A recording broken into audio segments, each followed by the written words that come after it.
First, a matter of business. It has come to my attention that once again, YouTube is unsubscribing people from this channel, and they've also demonetized my channel again. That's the second time this happened. So if you want to check and see that you're actually subscribed so that you actually get alerts, that would be nice. I will never ask you to please like, subscribe, and click the bell and all that, because as far as I'm concerned, the algorithms can get bent, but it's been mentioned, and so check it out. I'm going to tell you about the behind the scenes, the stories about the ports on a cruise ship that you're never going to hear anywhere else. First, I will say that if I had to describe what a Carnival cruise is like to someone who has either never been on a cruise or unfamiliar with the cruise lines, the first thing I would say is that I imagine that at different cruise lines and different price points, they're probably very different. But a Carnival cruise, let me tell you about a Carnival cruise. A Carnival cruise is like you are just minding your own business and suddenly God shows up. And God says to you, Casey, I need you to go to Walmart. I love Walmart. And I need you to gather 2 of every kind of person inside. And I want you to bring them out. And I'm going to remove several chromosomes from all of them. Then I need you to gather these people and put them on a raft, and you shall go live with them for a week. That's what it's like. That's what a Carnival cruise ship is like. Sort of like being on jury duty, when you look at the people around you and you're like, Your Honor, these are not my peers. I can't say that I would ever get on a Carnival cruise ship again, but let me tell you about the ports. And the title of this story is The Drug Lord and the Tiny Overlord. Our first stop was Nassau. Now, the Bahamas are this like chain of islands, and Nassau is where the governor's mansion is. At that point, we had been at sea for 2.5 days, and I was out there hanging over the railing looking for, just like Noah, looking for a dove or a pigeon or a Canadian goose. I don't really remember how all the details of that story went, but like something that said land close by. We finally get into Nassau. When you get off the ship, one of the things you'll notice in the Bahamas is that you will be rushed by all these locals who are selling their tchotchkes and services, car rides, kayaking, all kinds of things, but mostly tchotchkes. And that didn't really surprise me. I knew that the Bahamas were not necessarily a wealthy area, but what do you want to do, big guy? What do you want to do? This is an impoverished area, despite the palm trees and beautiful everything else. I took my accomplice, Val, and we started walking around Nassau, and we noticed immediately that we could not go far. Now, the tourists, and I guess I was a tourist, but the tourists all stayed right near the ship. And to my shock, some people never got off the ship. I guess the lure of an all-you-can-eat buffet is just too much to turn down. But they all stayed where all the tchotchkes were. And so they didn't really get out into Nassau, but I wanted to see the island. Like, I wanted to see what it was like to live in the Bahamas.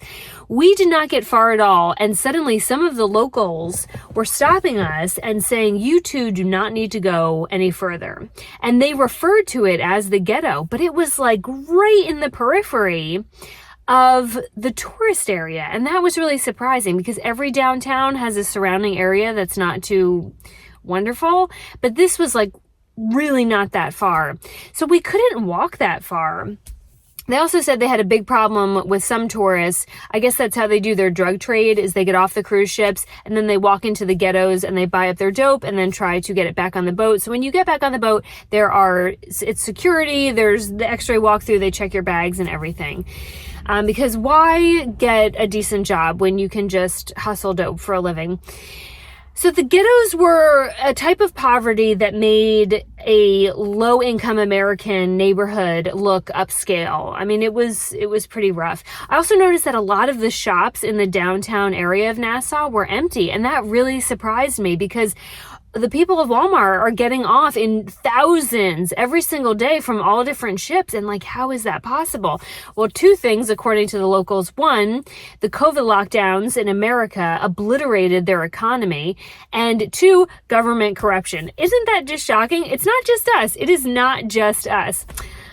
In Nassau, my 2 accomplices did not want to go on the snorkeling adventure. They have all these excursions you can go on. So I went by myself.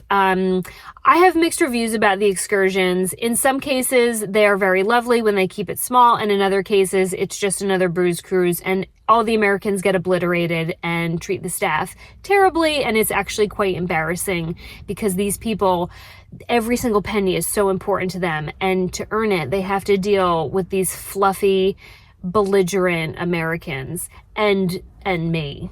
So I took the opportunity on the excursions when everybody else was plastered to interrogate the locals about what it's like to live there. They told me all about these shady American and other foreign companies, like the Bitcoin, that they come move into the Bahamas because the tax rate is so much lower, and that creates all kinds of problems for them. The drug issues that they have, trafficking across the Bahamas.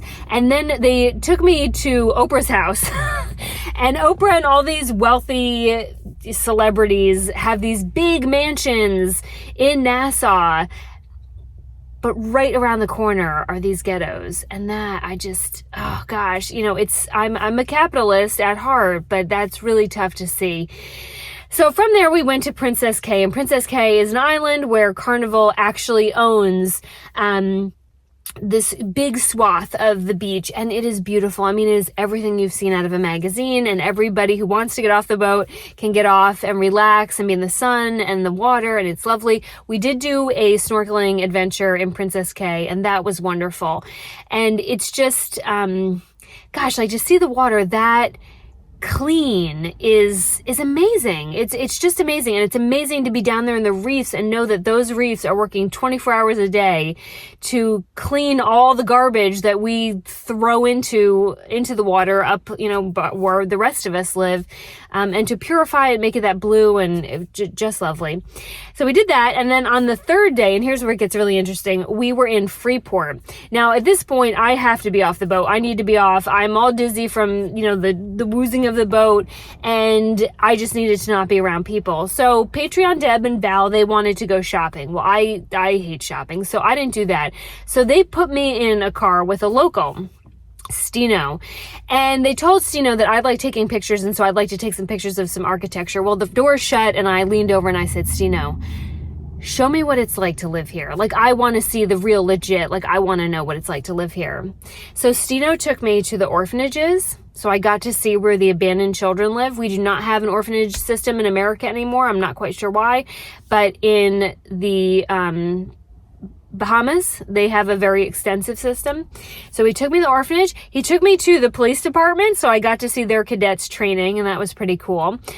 He took me to several neighborhoods of all different income levels. He took me to his house, which, I don't necessarily advise when you are out of your country going to a stranger's house, but my gut check level with him was on point, and I trusted him, and so I got to see where he lived. He took me to the house he grew up in. And I'll say that the difference between a Bahamian neighborhood and an American neighborhood, I'm about to go do an inspection on a new construction home. And we have the sidewalks and the paved roads and the lights and the pool and the playgrounds. And these are just very rudimentary concrete buildings. And we just have it so damn good. So damn good. So we did that, and then he said, well, let me show you a little bit about our economy.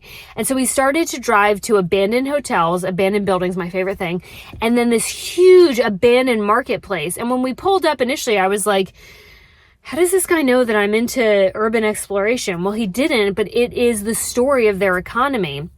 So there's all these shopping centers and hotels and just areas that look like they're bombed out. And what he told me is that these foreign investors come in and they build these big hotels and big shopping centers, and then a hurricane will come, as they do, and they'll be either they don't want to pay to repair it or they don't have the money to repair it. So then they will set it on fire and torch it and burn it to the ground. Very Detroit of them. They'll collect the insurance money and then they'll bail. They'll disappear and leave the problem, the hassle, and the expense of condemning it and tearing it down on the locals. Well, the locals make, their minimum wage is about $6.50 an hour, and that's about 75 cents above what 1 gallon of gas costs in the Bahamas. So you're taking this problem and you're saddling it on top of an already challenged country and its people economically. We went walking all through these abandoned complexes. We went into one abandoned hotel. We did get kicked out of that.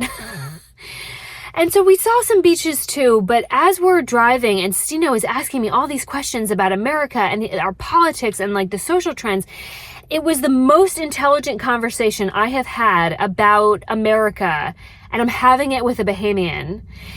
And I realized how in tune the rest of the world is to what we're doing as a country and the decisions we make and the people we elect, because they're counting on us. They need us. When they need the aid that we provide, they need our tourism dollars, they need America to succeed, because if we don't, they definitely don't. And it was just so fascinating. So at the end of this tour, and I'm just learning, I mean, I'm like drunk on all of this. And we were, besties by that point. I said, hey, I'd really like to see Cooper's Castle. Well, Cooper's Castle is an actual modern castle, like with the towers and the turrets and like all the things. And it was built by a man who grew up in absolute poverty in Freeport. And then the story is that he figured out how to get American franchises like McDonald's and KFC and Burger King, how to get them to the Bahamas and like build out their economy. And from that, he became very wealthy and he built this castle. And for years, it was a tourist attraction, and now it's not. Well, we go there and it's closed down, like you can't get anywhere near it. And I didn't take any photos because I couldn't really see it. Off in the distance, you can see a couple towers, but the gate is gold. And we get out and I'm like holding on to the gate bars and looking wistfully off into the gardens and the forest surrounding this castle. And I said, gosh, like to the story of creating that much wealth, that much success and prosperity in one lifetime, like that is just incredible. And behind me, I hear a grown man nearly fall over with laughter. I mean, he is howling and slapping his knee. And I look at him like, what the hell? And he said, and I can't do his Bahamian accent, but he said, franchises? You think he made that money from franchises? And I didn't know what to say. I was like, well, I mean, I read all about it. He is dying laughing. And he said, that man was a drug trafficker. He was friends with Pablo Escobar, and he made all of his money off of hustling cocaine. He said, girlie, you've had way too much sun. Get in this car. I need to take you back to that boat and send you home. And that's when I realized that Santa and the Easter Bunny are not the only lies I have fallen for in this lifetime.